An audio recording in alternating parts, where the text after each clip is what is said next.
Well, right now it looks like she will. We're hearing she had a meeting with President Trump yesterday for about 2 hours, but as far as we know, no immediate sign that she's going to lose her job. The question, though, is she's become such a lightning rod over the administration's tactics, and you have Democrats saying they want to investigate her, and then if Democrats tie her position to a bid to strip funding from DHS, and then there might be a government shutdown. You've got a president who's going to try to weigh all those factors. For the time being, though, it looks like she's safe. Nick, to what point is President Trump maybe taking a bigger role here in what's happening in Minnesota, and just maybe the overall ICE strategy in general? Well, you've seen a couple moves in the last 24 hours that do suggest he's really trying to climb down. So he's moving Gregory Bovino, who's been another real lightning rod in in the sort of conflict between protesters and federal agents, out of Minneapolis. He's bringing in Tom Homan, whose approach has been much more focused on criminals. So rather than that sort of broad brush, really aggressive tactics where you've seen federal agents, deploying chemical spray and other things against protesters and doing a much more sweeping roundup of people who were in the U.S. Illegally. So it does feel like he's moderating his position and stepping back a little bit.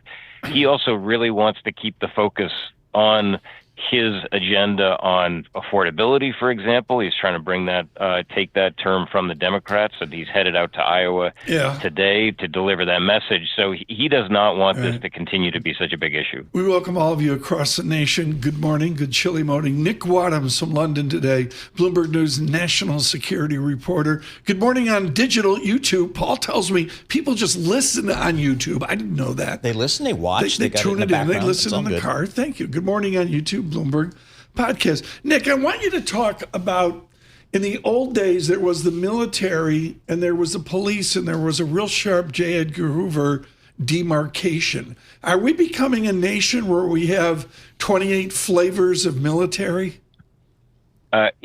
It really does feel that way in covering national security. I mean, things that would have been unthinkable even in President Trump's first term are now totally routine. So, for example, you never would have seen what we're now seeing in U.S. cities under Trump's first term. You had this hardline demarcation specifically with National Guard troops. I mean, that was something that just was never done, a third rail that they never would have touched. And you had defense secretaries pushing back against the president and essentially saying, pick me or this decision, because you can't have both.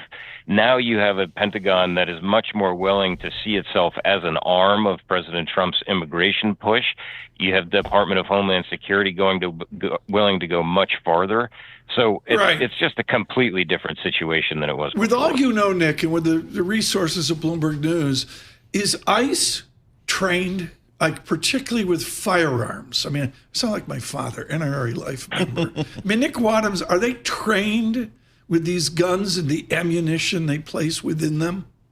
Well, I think what you've really seen is a lot of concern around training for how they deal with people who might have guns or might be in a difficult situation, and how willing they are to use their own weapons. I mean, there have been several cases where you've seen mishandling of firearms by ICE agents, but what you've also seen is a willingness to escalate and a real sort of hair trigger response to protesters, and in a lot of these situations that have, critics would argue have really made it much, much worse. So we do have there has been a lot of reporting around the concerns around their training, but specifically on going into a situation where you would think their goal would be to de-escalate, but what you find is that essentially the ICE agents are escalating that, and that results in the kind of situations we've seen over the last several days.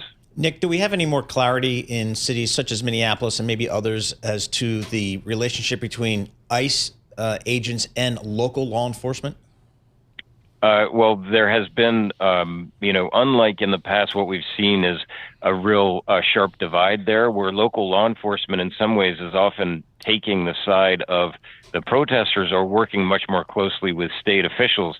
Minneapolis is a really interesting one, though, because in the last couple of days, you have seen this sort of de-escalation from both sides. The governor, former vice presidential candidate Tim Walz, talking to Trump on the phone, the mayor talking to Trump on the phone, and essentially looking to say, listen, we got to work together. We got to figure out how to de-escalate. Whether that works is another matter. What about the domino effect the president's team alluded to? If he leaves Minneapolis, does that force him to leave other cities? You know, that is really one of the things. I mean, you're exactly right. One of the big questions on his mind. I mean, a president who has really staked a lot of his claim with his base on looking tough, and he does retain still a lot of support from his base and their actions in Minneapolis.